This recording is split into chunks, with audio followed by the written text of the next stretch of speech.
This week on the Sound Advice podcast, jazz saxophonist and composer Patrick Smith returns to discuss touring as well as physical and mental health as a professional musician. I get the surgery and I'm told, yeah, you can't play for a month. You got to take a month off. And I had never taken any time off. What does it mean to have a healthy relationship with your instrument and music as a whole? How do you push yourself to improve without destroying your body or your mind?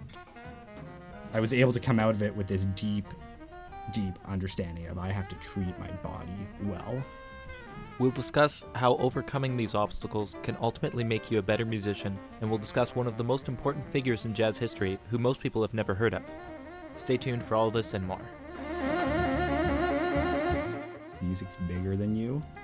It existed way before you were here, and it will exist way after you're here. You're tapping into something greater than yourself.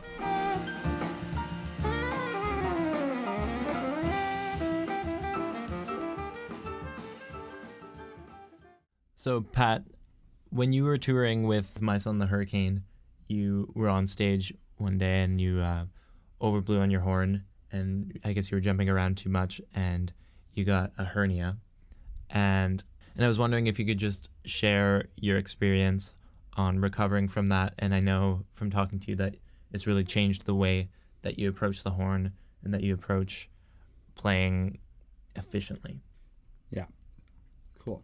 So I toured for 3 years pretty extensively with this party band, My Son the Hurricane, tie-dyed pants, just rock and roll.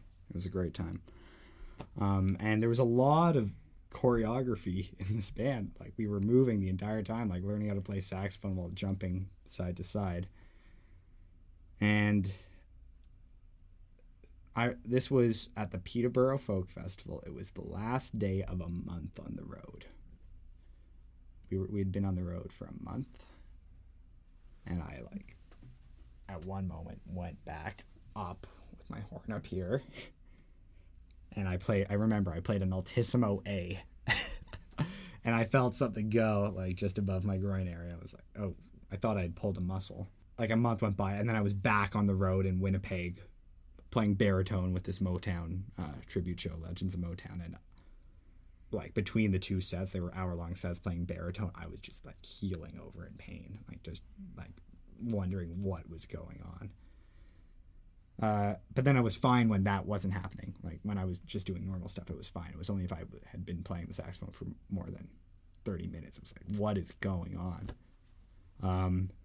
So I got an ultrasound, and I had a small, what they call an ingenual hernia, which is not that threatening, but if you play a wind instrument where you're blowing air all the time and you're, constantly filled and pushing, it's a bit of an issue. And so, like, I couldn't really play more than half an hour without starting to feel like pretty intense pain. And so talking to doctors, they said, all right, this is a like minimum, usually a 6-month wait to get this operated on. It's a minor procedure. Like, you can go home the same day. And then through a lot of yelling and explaining that, like, this was really affecting my career and my ability to work, and through the fact that the surgeon I got an appointment with played saxophone in college, where I went in and he's like, oh, you play tenor? Yeah. Okay. And he gave me the last slot he had in his year. This was at the end of September. He gave me November 28th, and that was the last slot he had until March. So, like, I still had to keep playing. I was touring. Like, I bought health insurance for the first time when I went to the States for 4 days to play. And, I eventually got it worked on. I got the surgery. But for 6 weeks, I was just playing in massive pain. I couldn't practice. Like, I could practice on a day if I didn't have any gigs. But if I had a gig, I was like, forget about it. Like, take some Tylenol before the gig, try to numb it. And really, I should have just I should have taken the time off. However, I get the surgery and I'm told, yeah, you can't play for a month. You got to take a month off. And I had never taken any time off. So a week into that month, I bought an EWI to get around the issue of I can't, practice, because EWI, it's very little air. And then I started to get back on the horn, and I really learned a lot from that process. I remember after a month, I played, and my entire muscle system, when I went to blow air through the horn, it just was gone. I couldn't play the setup. I was playing 3.5 reeds. I bought a box of 2.5 and a box of 3, figuring, okay, I'm going to go back to the reeds I was playing in high school and try to build up my strength again. And through that process of slowly practicing and really building it up slowly, my ability, my endurance, because you don't want to rip it open or I'm just going to have to get this same surgery again and go through the weight. I really learned to be easier on myself and to just play more efficiently. That whole process of just pain and suffering when I played forced me to really reevaluate the muscles involved in playing the saxophone to a really minute level. And that's I'm still very much into that when I practice. I'm incredibly body aware. I'm still doing research about this. I was talking to my friend Julia Warren, who's a Montreal-based saxophonist, who's about to do her master's involving the field of somatics and how it affects saxophone playing and how just sort of body awareness and health affects saxophone playing. So as a result of me being in massive pain from giving myself this hernia, I started working out with you. I'd never worked out before in my life, which is why my core abdominal strength was terrible. And from jumping around on stage and never stretching, never doing any, and just playing with so much tension, really being intense as I am, I was able to come out of it with this deep understanding of I have to treat my body well so that I can continue to do this if I want to do this when I'm 70, if I want to be still blowing air through my horn at age 70.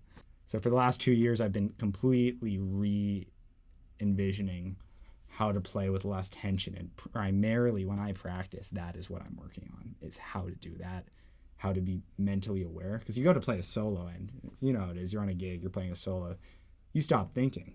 So when you're practicing, you got to be aware. When you're doing your sound and your technique exercises, you need to be hella aware of how you're standing. And I never really talked about that with a lot of my peers at the time. If you knew me and had seen me in person, you knew I was going through this. I released my album, my EP, that month that I couldn't play because I had all this time. So I got everything finished and set up and released my 4-track EP to the point where not too many people knew I wasn't playing.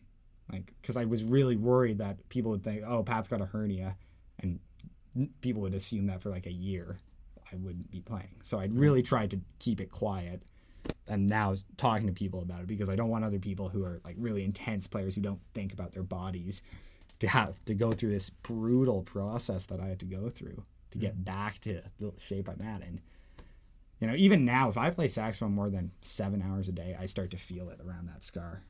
Right. So it's still an ongoing thing. The better my abdominal strength gets, the more in shape I am, the more core strength I have, it's easier. I can play the horn longer without sort of starting to feel the pain of the muscles working against these stitches and the healed muscles. Mm-hmm. But yeah, that is my lengthy hernia story. And from a physical perspective, as it relates to the saxophone, how does that actually affect the way you play? Because there are still situations where you need to be putting a lot of air through the horn. Yeah. Is it just a threshold of feeling that back pressure and not blowing any more on that? Is there a point where adding more air isn't going to do anything but hurt yourself and blow out your sound? Exactly. And before this horrible process, I never realized that. And I'd be playing on stage with at some bar and, no monitor and just getting annoyed and that I couldn't hear myself and pushing more and more air through the horn. So after that, when I went back out on the road after I got all this, after I healed from this surgery, I was stretching every day. When I played, it didn't matter if I couldn't hear myself. I knew to not go beyond a certain point. I would just say, doesn't matter. It doesn't matter if you sound bad out there because you can't hear yourself in the monitor. You can't keep pushing, and you've got to stay happy about this process because, like, I think a lot of it beforehand was, getting really frustrated at my lack of ability to hear myself and just pushing an insane amount of air. And the way I play. If people are watching who know me, they like I'm an intense player. I'm an intense guy.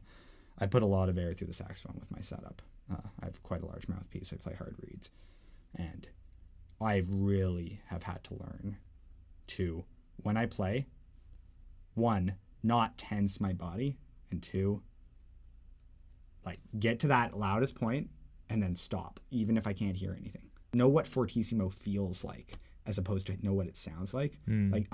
Understand what it's going to feel like if you've got your earplugs pushed in because you're on stage and it's really loud. And the gigs I'm doing now, or I was doing before this pandemic, they were getting to a point where most of the time I could hear myself a little bit, right? It was moving away from, the era of my life where I was doing a lot of gigs where I just could never hear myself. Yeah, there's only so much that you can compensate for lack of good monitoring, and a lot of the gigs that you play in bars, there's no sound person, or maybe it's the person, like one of the bartenders doing sound, or one of the band members. So you can't really. It only goes so far with the gear and the personnel that you have there. So, like, yeah, definitely, I've experienced that on trumpet too. And there's a certain point where, like, any more air that you push through the horn, the only thing it's gonna do is blow out your sound, blow out your chops, make your tuning bad. It's like you kind of have to be aware of those limitations and accept them at a certain point. And it's one thing to try to play more efficiently and practice playing loud, sure, especially if you want to be playing lead. That's an important skill to have, but it's just doing it in a way that's healthy. Yeah. Know yourself, know your body. Like, the body awareness is so important, and man, I really wish I had just known that or had been taught that. I was taught it a bit, but not to the level it needed to be impressed upon me, the type of player and person I am of. You are going to injure yourself beyond repair if you're not careful when you're young. Yeah. And if this is truly your life's calling and you want to be a musician in some form for the rest of your life, and you want to play a horn, and you want to, in my case, the saxophone, like, you need to be in shape. And here I am. I'm almost 25, and for me, the biggest thing for me is staying healthy, like from a nutrition standpoint and from a physical standpoint, because the first half of my 20s, I never thought about that, and I had so many problems, and I have so many problems now due to, the lifestyle I was living where, we work nights, and I spent a lot of time sitting in cars on the road the last 3 years, and going forward, I've got to make up some lost time as it pertains to my body and how I'm going to treat it so that I can continue playing the saxophone for the next 50 years, right? That honestly is a bigger priority for me right now than, I don't know, some of the other things I'm working on, like the George Garzone triadic chromatic approach. Like, being in shape, being flexible, eating properly, and staying positive. Like, all the stuff that before it was like, oh no, that doesn't, I just got to practice all the time. I got to be gigging and playing all the time on every gig. At this point, as I'm hitting the second half of my 20s, I got to relearn some stuff if I want to be doing this forever, because I still have so many tension problems. Yeah, you gotta really think about the long game, especially as musicians. And it's similar for athletes too, except that if you're a high-level athlete, you're gonna peak in your 20s. As a musician, you want to be able to play as long as you're alive, basically. So, yeah, it's funny because I'm a huge sports buff. In recent years, I really started following the NHL and the NBA quite closely, and listening to interviews with athletes about this stuff. And you have a background and know quite a bit about fitness and nutrition.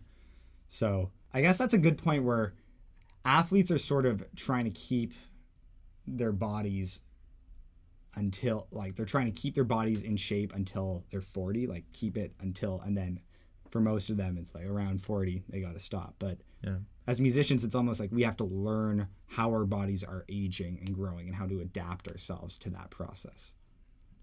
Yeah. And it goes for any instrument too. If you're feeling pain while you're practicing or while you're playing, stop if you can. If you're on a gig and you have to play through it, try to relax and figure out a way to adjust your technique so that you're not hurting yourself. And that goes for mental health too. Like if you're practicing in a bad mental state, it's ultimately not going to be productive. It's probably going to lead to burnout.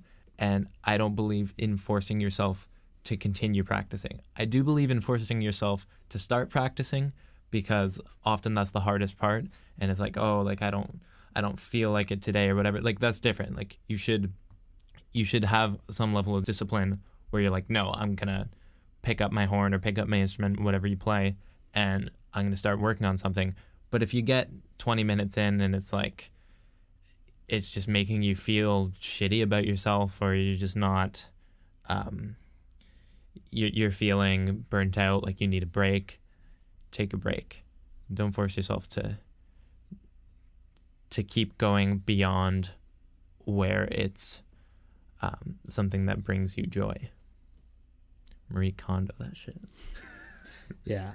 And I mean, that being said, we both sort of had periods of our life of insane practice. And for me, it was all it was all fear-based, like all of it. Like I'm now struggling to figure out a way. And I think every really serious musician, if they want to be a master at their instrument, there's a certain period of their life that they just need hours of grunt work to like get that sound and get it developed. And you have to get the hours in somehow. Yeah. All day, every day for like 4 or 5 years. It seems to be the case for anybody who's... Yeah, like at minimum, every serious musician I know had that period for a year minimum. Yeah. Right, where it was like, okay. And like, man, I almost hospitalized myself my first year of university because I was sleeping 3 hours a night trying to do 12 hours a day outside of my rehearsals. And I was doing it, but I was sleeping 3 hours a night. And then I like got tendonitis in my right foot and was told to walk with a cane, which I didn't do because... Yeah, and like that's insane, man. Like me saying this now, it's like, what was I doing? I was like, oh yeah, I could just like drink 700 cups of coffee a day and only sleep 3 hours because of REM cycles. And like, yeah, sure. I remember I was practicing long tones for 3 hours a day. I was practicing overtones, straight long tones with crescendos and pitch bending for 3 hours a day before noon, before I started anything else. Like, which is really fucked up. Like, and a lot of that's from, I think, the educational environment I was in. There was some serious old school teaching mentality issues at the institution I went to, and like it was like, oh, I've got to do this because I've got to impress this old guy that I'm paying to tell me what to do, and I'm hurting my body and not eating properly and like can barely move properly because I'm just so deep into this. Where like looking back, it's like, great, I have a real, like, you know, my sound, I've got a large tenor saxophone sound. It's thick. And it's from that period of 6 months where I practiced long tones for 3 hours every day. And like, that was nuts. Like that was absolutely nuts, man. And so now I'm like 25 and I'm trying to figure out how to practice and love my instrument again, because, you know, from the time I was 16, it was like, if I don't get good at this, I'm not good at anything else. So like I've got to be the best in the world at playing the tenor saxophone, which resulted in some good things. However, it resulted in terrible tension. It resulted in terrible anxiety. And, you know, last week I took a week off of playing, not hernia or medically related, for the first time ever.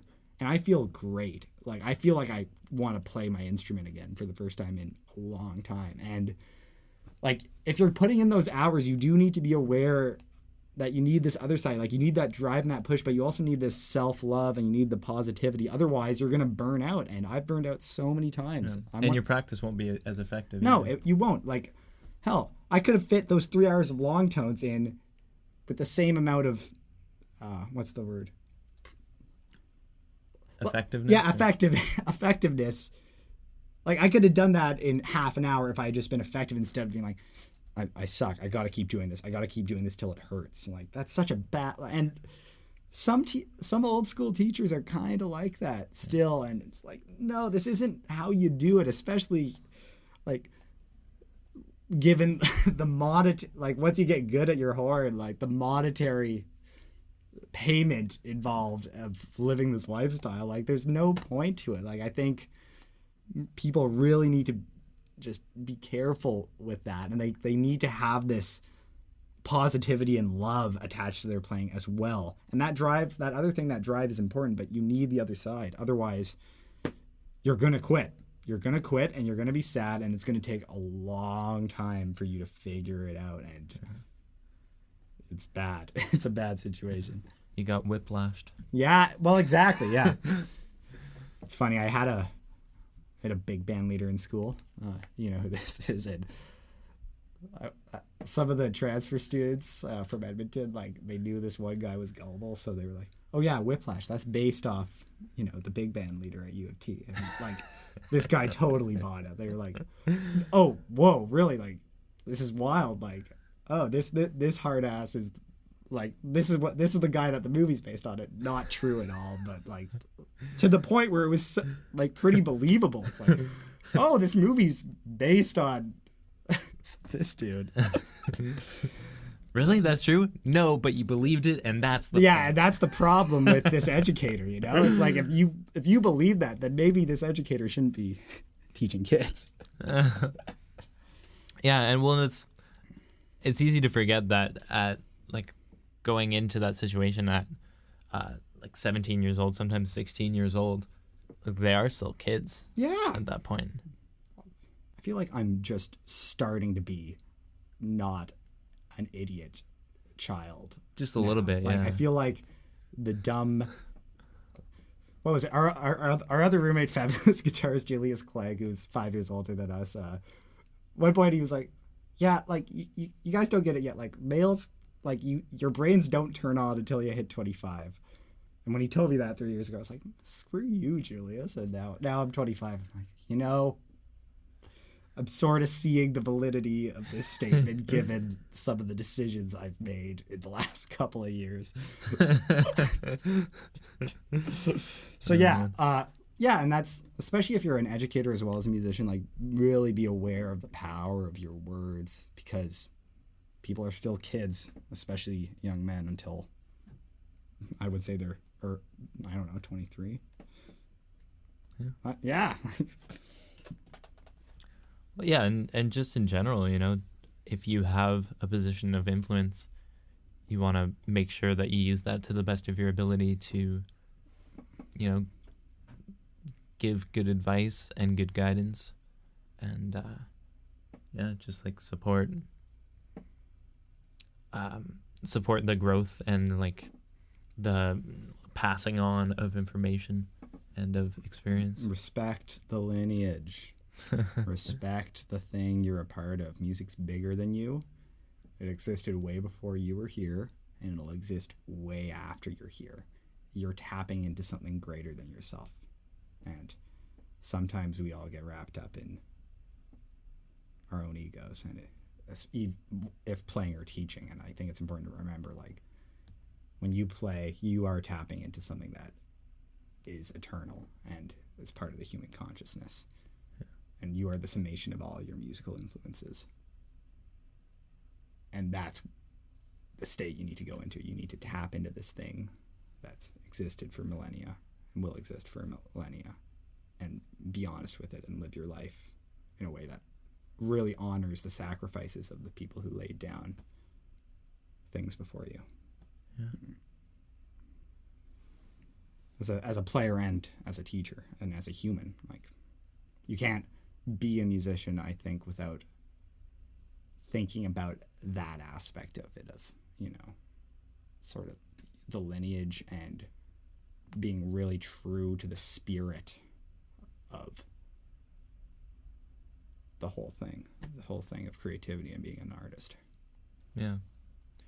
Yeah, I definitely think it's important to do your homework on the people who have come before you, and there are a lot of there's like the history book version of like the important people in certain traditions. Like if you had take a jazz history course, you're going to learn about Louis Armstrong and Charlie Parker and Dizzy Gillespie and John Coltrane and all these people. And they're there for a reason. It's great, but you can also look beyond that and look in different areas and just trust your taste as well. Like it's okay not to be particularly into something just because It's okay to not like things other people like. yeah yeah or to like things that other people don't like. It's like I think the mark of actually good teachers is they're trying to figure out what their students are hip to and what they're listening to. Like all the best teachers I have had that have had my respect are like, they know what's going on amongst the killing musicians of the younger generations. yeah a lot of the greatest musicians were like drawing upon newer sounds and like actively seeking out younger players who are coming up with different influences. Miles Davis was a huge example of that. Like Mary Lou Williams. Yeah. So if you don't know that name, that is one of the most important and overlooked names in jazz history. She was a pianist born in 1910. She passed away in 1981. She was arranging for Duke Ellington and Benny Goodman in the 30s, playing piano with Andy Kirk's 12 Clouds of Joy.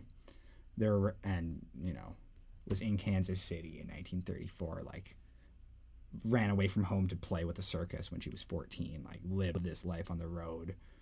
And in the 40s, she was working 6 nights a week at Cafe Society in the Village in New York. And after the gig, she was going up to Minton's to hear Monk and Bird and all these musicians 15 years younger than herself, none of them had union cards. None of them were working. Like they were up on 52nd Street jamming because they weren't working musicians because people didn't like their playing in 1942, 43.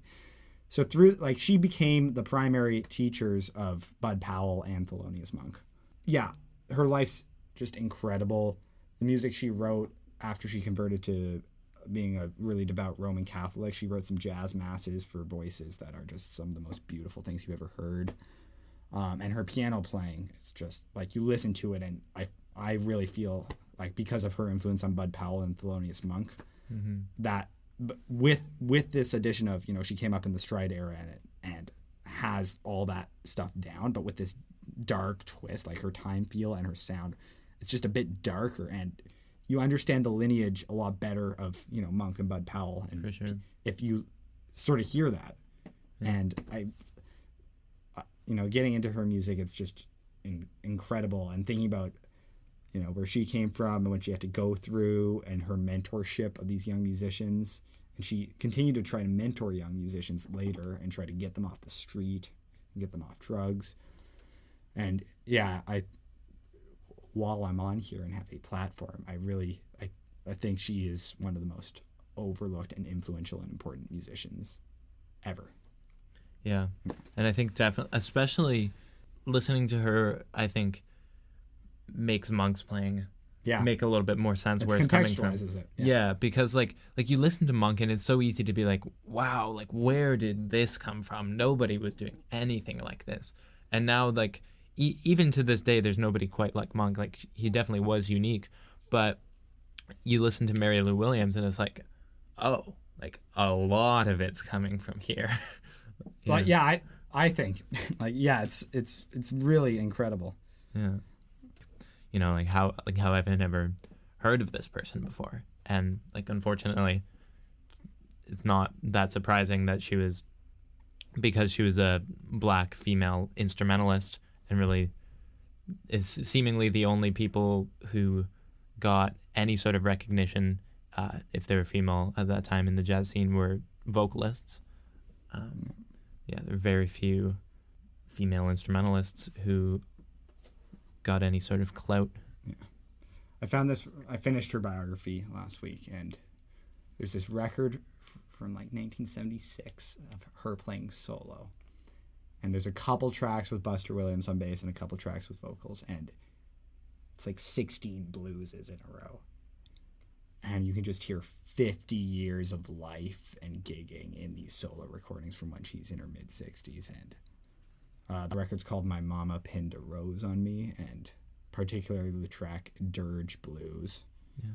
You just hear the entire history of jazz in her playing. It's wild. Like, she was playing in 1925 when she was 15, and like was around everybody, and then brought up these bebop musicians, left music for a while, came back, like, and then mentored this whole other generation. It's like her story and her music are really important. Really important. Yeah. I'll link that album in the description. You can check it out there. Yeah. Thank you so much for coming on the show. I know My you had to pleasure. travel a long way to get here. Yeah, my room's just across the hall. So please like this video if you like it. Subscribe. We'll be doing a new podcast with a different guest every Wednesday, and also videos on Monday and Friday about other music-related topics, and also original releases, covers, all that good stuff. So Pat, where can they find you? You can find me on the internet, Patrick Smith Sax. My YouTube channel is Patrick Smith Saxophone. My Instagram handle is Patrick Smith Sax. And you can find me on Facebook under the same moniker. I haven't used that word in a while. Moniker. That's a good one. I've been reading books. I'm on Spotify. I'm on Apple Music. My most recent album is with a group I co-lead called The Archives of Eternity. It's a really interesting avant-garde free band. I'm going to be doing a 20 performance streets tour of various Toronto postal codes, playing a set of duo ballads with saxophonist Harrison Argatoff, who's also incredible. You should check him out, Harrison Argatoff.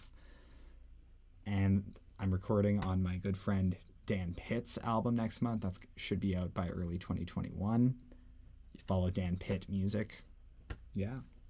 Awesome. Peace.